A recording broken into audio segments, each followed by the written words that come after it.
நேசிக்கிறதான நல்ல தகப்பனே, அப்பா அந்த அருமையான காலை வேளைக்காக உமக்கு நன்றி செலுத்துகிறோம், உம்மை துதிக்கிறோம் ஆண்டவரே.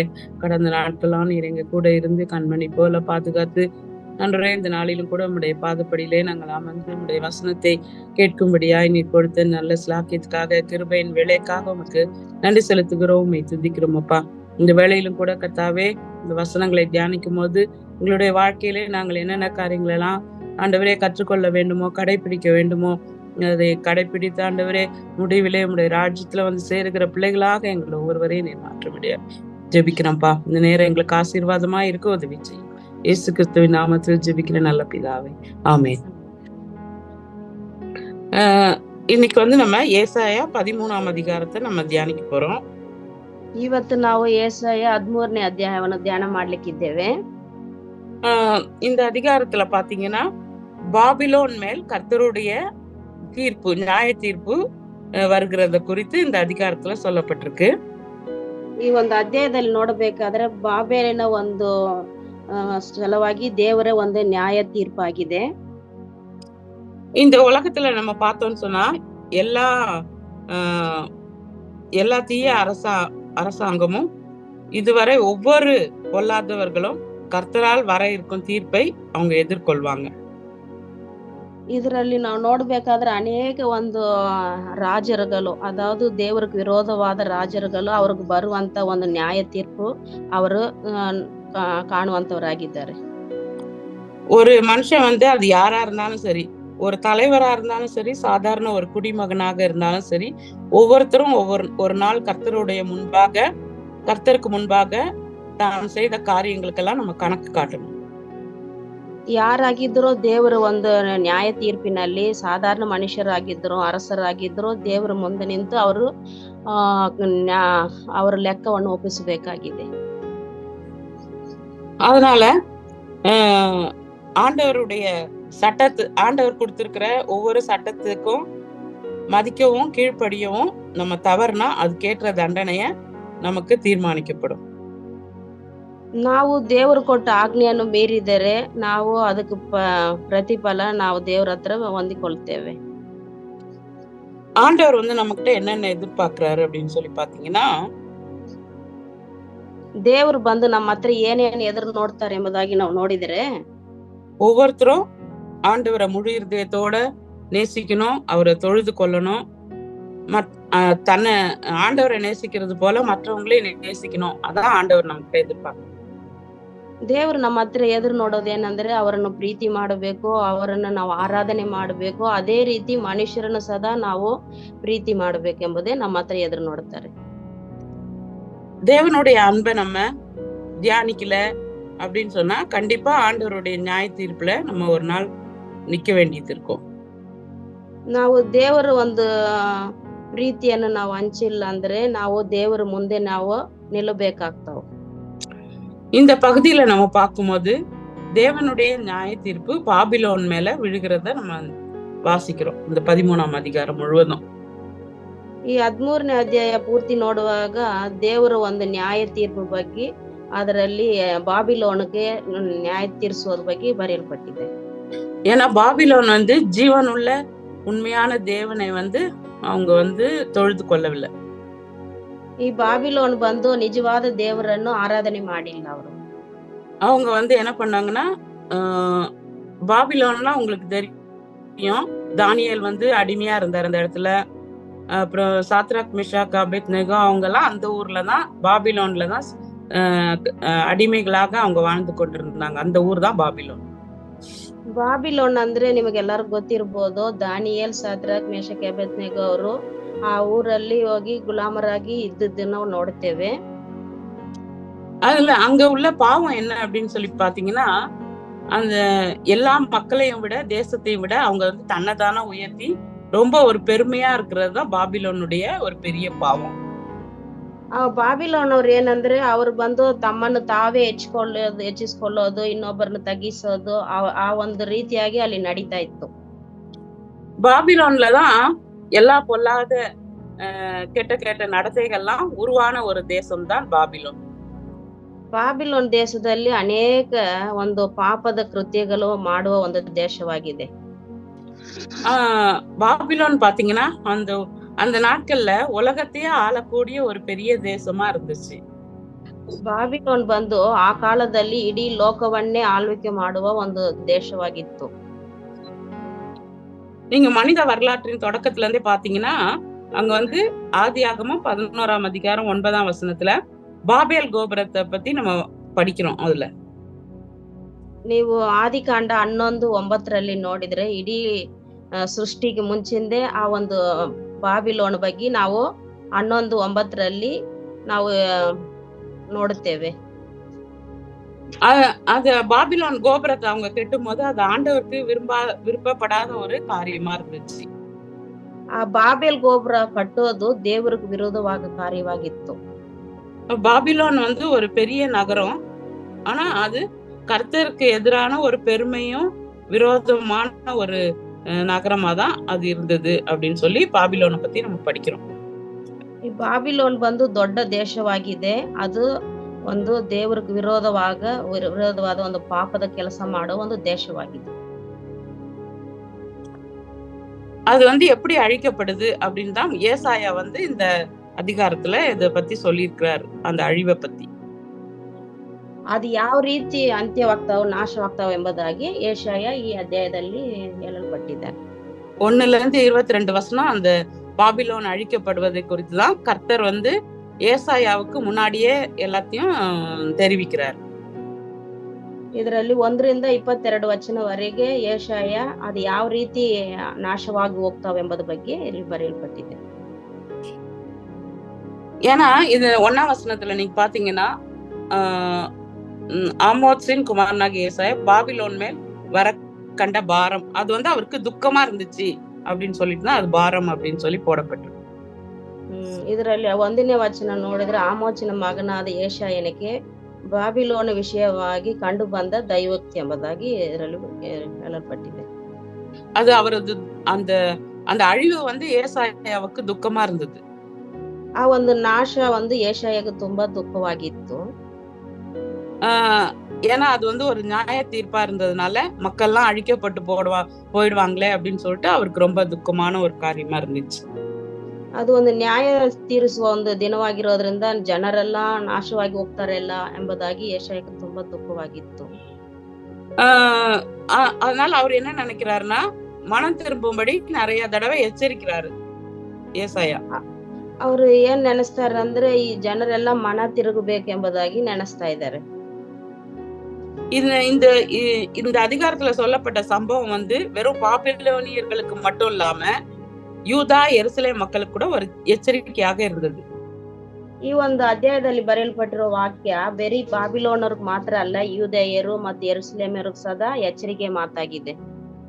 அதனால யாராக இருந்தாலும் சரி, ஆண்டவருக்கு எதிராக கலகம் பண்ணும்போது, அக்கிரமம் செய்து நம்ம வாழும்போது கண்டிப்பா நம்ம ஆண்டவருடைய நியாய தீர்ப்பை எதிர்கொள்ள வேண்டியது இருக்கும் அப்படின்னு சொல்லி இந்த அதிகாரம் முழுவதுமா நம்ம படிக்கும் போது தெரியுது. ಯಾರಾಗಿದ್ದರೂ ದೇವರಿಗೆ ವಿರೋಧವಾಗಿ ಅನ್ಯಾಯ ಮೋಸ ಮಾಡುವಾಗ ಅದು ಬಂದು ಅವ್ರಿಗೆ ನಾಶವಾಗ್ತಾವ ಎಂಬುದಾಗಿ ಎಚ್ಚರಿಕೆ ಮಾತಾಗಿದೆ ಈ ವಾಕ್ಯ. நீங்க 1-5 வசனம் வரைக்கும் நம்ம பார்த்தோம்னா இந்த பொல்லாத பாபிலோனியர்கள் மீது நியாய தீர்ப்பை நிறைவேற்ற கர்த்தராலேயே ஒரு படை வந்து எழுப்பப்படுது.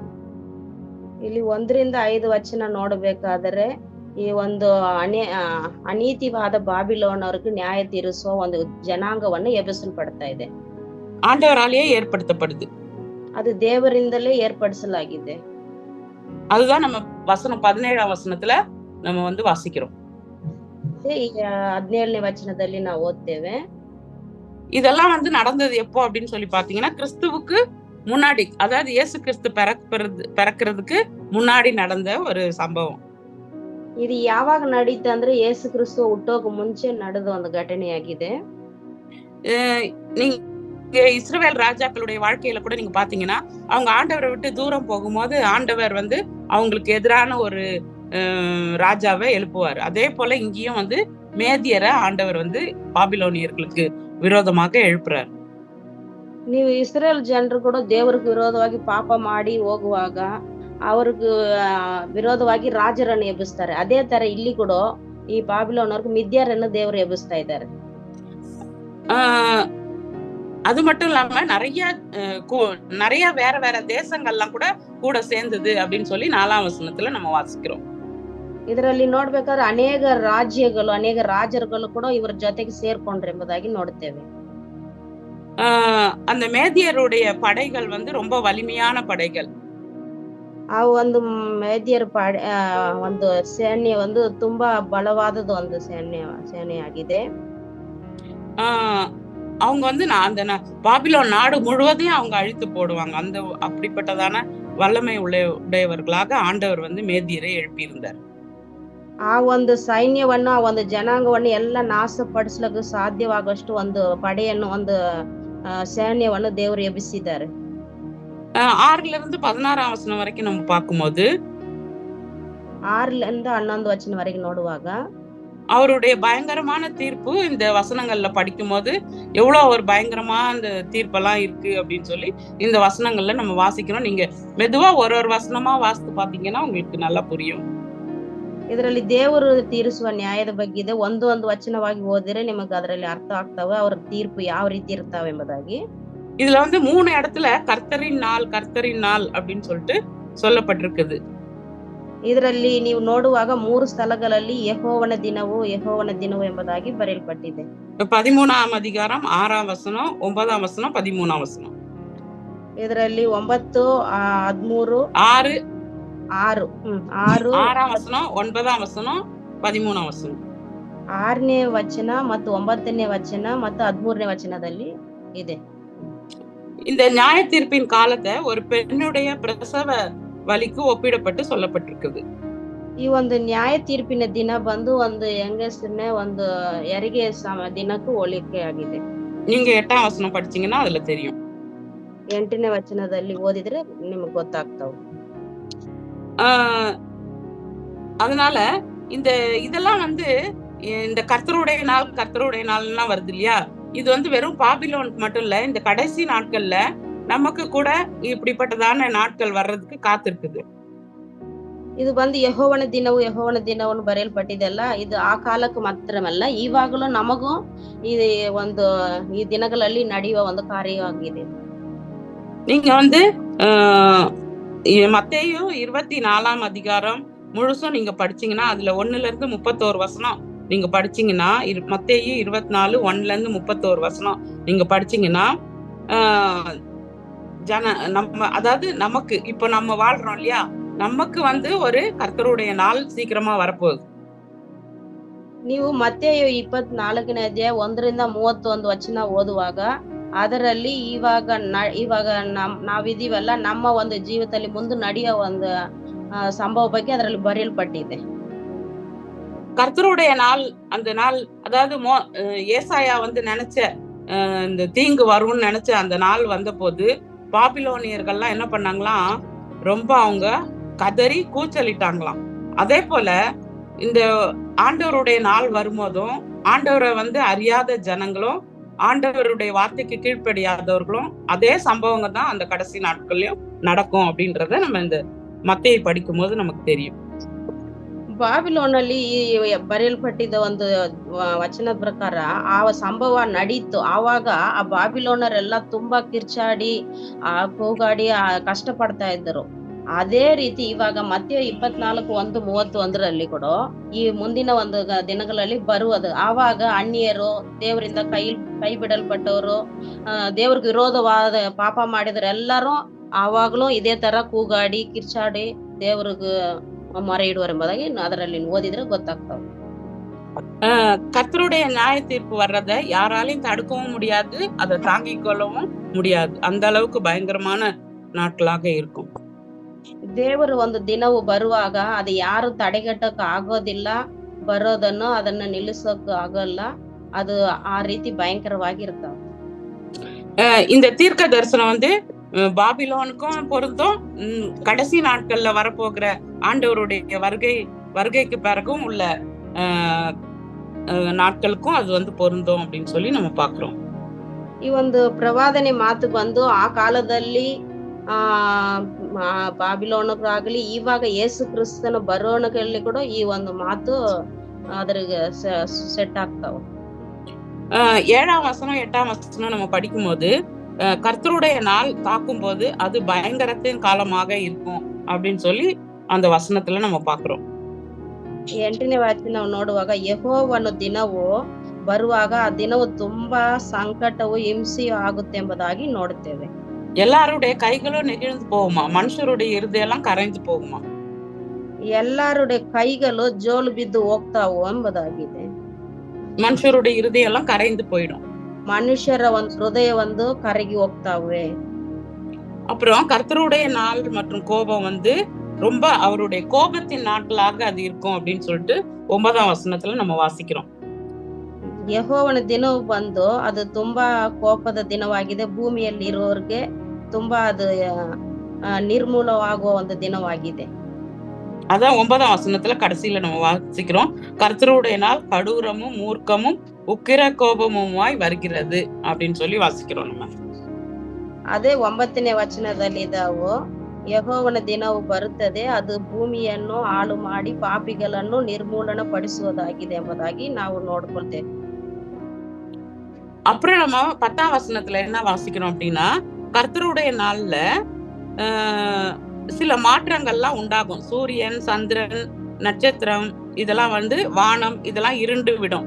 கடைசி நாள்ல ஆண்டவருடைய நியாய தீர்ப்பை இது குறிக்குது. ಈ ದೇವರು ಬರುವೆಗಳು ಏನಾಗುತ್ತಂದ್ರೆ ಈ ಆಕಾಶದಲ್ಲಿ ಮಾರ್ಪಾಡು ಉಂಟಾಗ್ತಾವು. ಅವಾಗ ಸೂರ್ಯ, ಚಂದ್ರ, ನಕ್ಷತ್ರಗಳು ಎಲ್ಲ ಅದು ಕತ್ತಲಾಗುವುದು ಎಂಬುದಾಗಿ ಅದರ ಕುರಿತು ನಾವು ನೋಡುತ್ತೇವೆ. அப்புறம் நம்ம பார்க்கும்போது நிறைய பேரழிவுகள்லாம் ஏற்படும் அப்படின்னு சொல்லிட்டு 13ஆம் வசனத்துல நம்ம பாக்குறோம். 13ನೇ ವಚನದಲ್ಲಿ ತುಂಬಾ ಜನ ನಾಶವಾಗ್ತಾರೆ ಎಂಬುದಾಗಿ ನೋಡುತ್ತೇವೆ.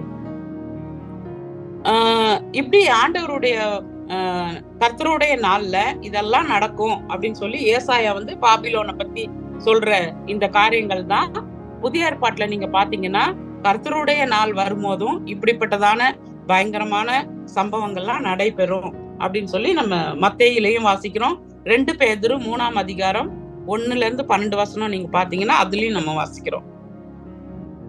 ಇದರಲ್ಲಿ ನಾವು ಬಾಬಿಲೋನ್ ಆ ಕಾಲದಲ್ಲಿ ಯೆಶಾಯ ಹೇಳಿದಾಗೆ ನಡೆದಾಗೆ ಇವಾಗಲೂ ಯೇಸು ಕ್ರಿಸ್ತನ ಬರೋಣದಲ್ಲಿ ನ್ಯಾಯ ತೀರ್ಪಿನಲ್ಲಿ ಇವಾಗಲೂ ಸದಾ ಅದೇ ರೀತಿ ನಾಶ ಉಂಟಾಗುವುದು. ಅದು ಬಂದು ನಾವು ಮತ್ತೆ 24ನೇ ಅಧ್ಯಾಯದಾಗ 1ರಿಂದ 31 ವಚನ ಮತ್ತು 1 ಪೇತ್ರ 3:1-12 ವಚನದಲ್ಲಿಯೂ ನಾವು ಓದುತ್ತೇವೆ.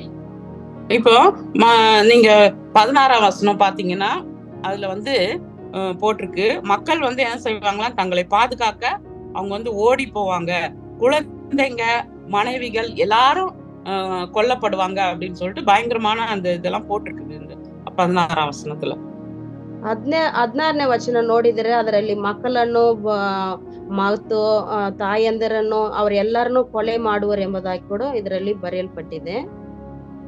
17வது வசனம் 18வது வசனத்துல நீங்க பாத்தீங்கன்னா அங்க வந்து அந்த மேதியர்கள் வந்து என்ன பண்ணுவாங்களாம், பாபிலோனியர்களை வந்து பழி வாங்கணும்னு தான் நினைக்கிறாங்களே தவிர அவங்களுடைய செல்வத்து மேலலாம் அவங்களுக்கு இஷ்டம் கிடையாது. ಅವ್ರು ಬಂದು ಈ ಜನರನ್ನು ಹಿಂಸೆ ಪಡಿಸ್ತಾರ ತಪ್ಪು, ಅವ್ರಿಗೆ ಬಂಗಾರು ಬೆಳ್ಳಿ ಅದ್ರ ಮೇಲೆ ಇಷ್ಟವಿಲ್ಲ ಈ ಮೇದಿಯರಿಗೆ. அதான் 17 18ஆம் வசனத்துல நம்ம வாசிக்கிறோம்.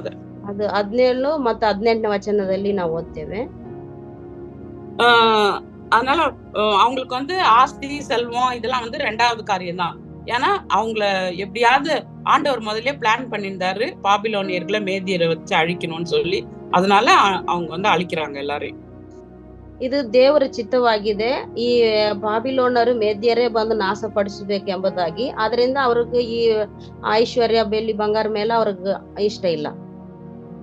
19ஆம் வசனத்துல இருந்து 22 வசனம் வரைக்கும் நம்ம படிக்கும்போது பாபிலோனின் அழிவு வந்து முழுமையா ஆயிடுச்சு, நிரந்தரமா. திருப்பி வந்து அவங்க காலம் வந்து இருக்கவே இருக்காது. அங்க வந்து காட்டு மிருகங்கள் தான் குடியிருக்கும், அந்த அளவுக்கு அழிந்து போயிடுச்சு. ಇದರಲ್ಲಿ ನೀವು 19ರಿಂದ 22 ನೋಡಿದ್ರೆ ಅಲ್ಲಿ ಪೂರ್ತಿಯಾಗಿ ಬಾಬಿಲೋನ್ ನಾಶವಾಗಿದೆ. ಅದರಲ್ಲಿ ಮನುಷ್ಯರು ಯಾರು ಇರೋಕಿಲ್ಲ.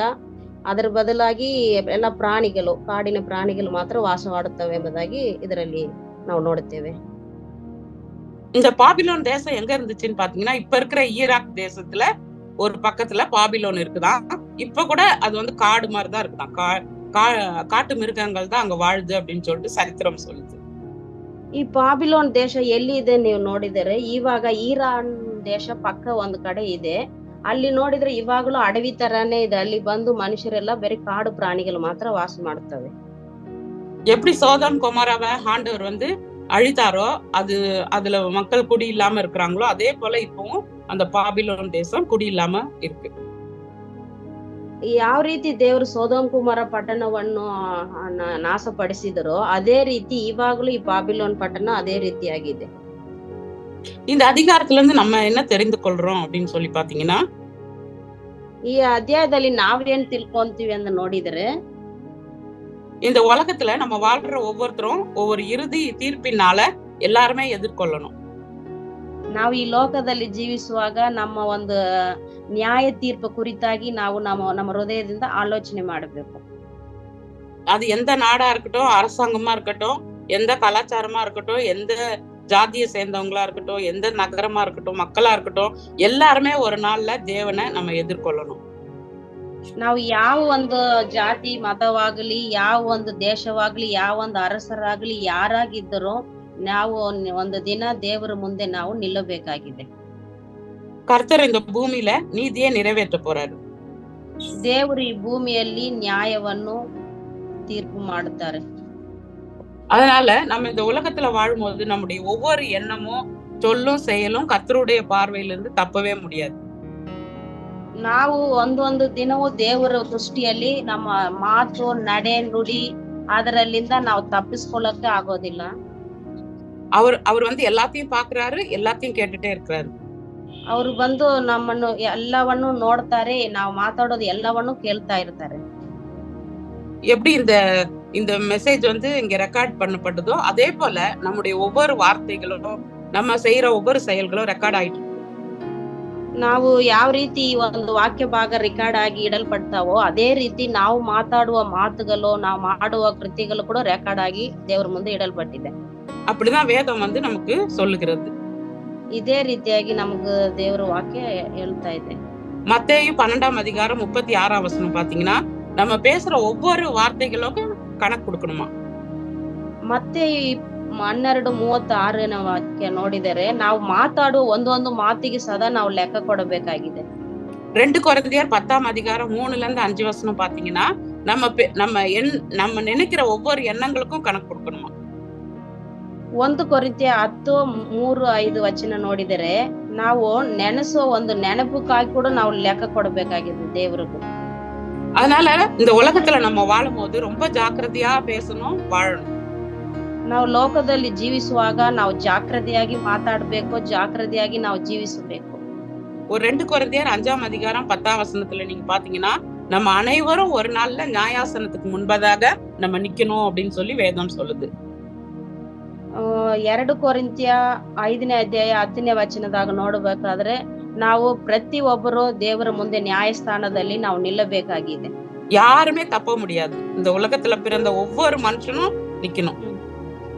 ಯಾರು ಇದರಿಂದ ತಪ್ಪಿಸ್ಕೊಳ್ಳೋಕೆ ಆಗೋದಿಲ್ಲ. ಈ ಲೋಕದಲ್ಲಿ ಹುಟ್ಟಿದ ಪ್ರತಿ ಒಂದು ಮನುಷ್ಯನು ನಿಲ್ಲಬೇಕಾಗಿದೆ.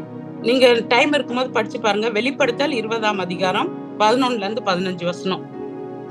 ನೀವು ಸಮಯ ಇರುವಾಗ ಓದ್ರಿ. ಪ್ರಕಟಣೆ 20ನೇ ಅಧ್ಯಾಯ 11-15 ವಚನವರೆಗೆ. அதனால நம்ம எல்லாருமே மனம் திரும்பி அவருடைய பிள்ளைகளாக நம்ம வாழ்வோம். இந்த பூமியில வாழும் நாட்கள் வரை பரிசுத்தமா வாழ்ந்து அவருடைய வருகையில் காணப்பட நம்ம அனுதினமும் ஜெபம் பண்ணுவோம். ನಾವು ಈ ಲೋಕದಲ್ಲಿ ಜೀವಿಸುವಾಗ ದೇವರಿಗೆ ಪ್ರಿಯವಾಗಿ ಪರಿಶುದ್ಧರಾಗಿ ನಾವು ದೇವರಿಗೆ ವಿಧೇಯರಾಗಿ ಜೀವಿಸೋಣ, ದೇವರ ಮುಂದೆ ನಿಲ್ಲೋಣ. கர்த்தர் தாமே நம்ம ஒவ்வொருவரையும் ஆசீர்வதிப்பாராக.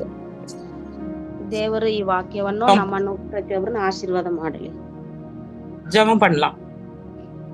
ಪ್ರಾರ್ಥನೆ ಮಾಡಿ. எங்களை நேசிக்கிறதான நல்ல தகப்பனே அப்பா, இந்த அருமையான வேளையிலும் கூட கர்த்தாவே, இந்த பாபிலோனுடைய அழிவை குறித்து ஏசாயா சொன்னதை குறித்து இந்த அதிகாரங்களை நாங்க வாசித்தோம்.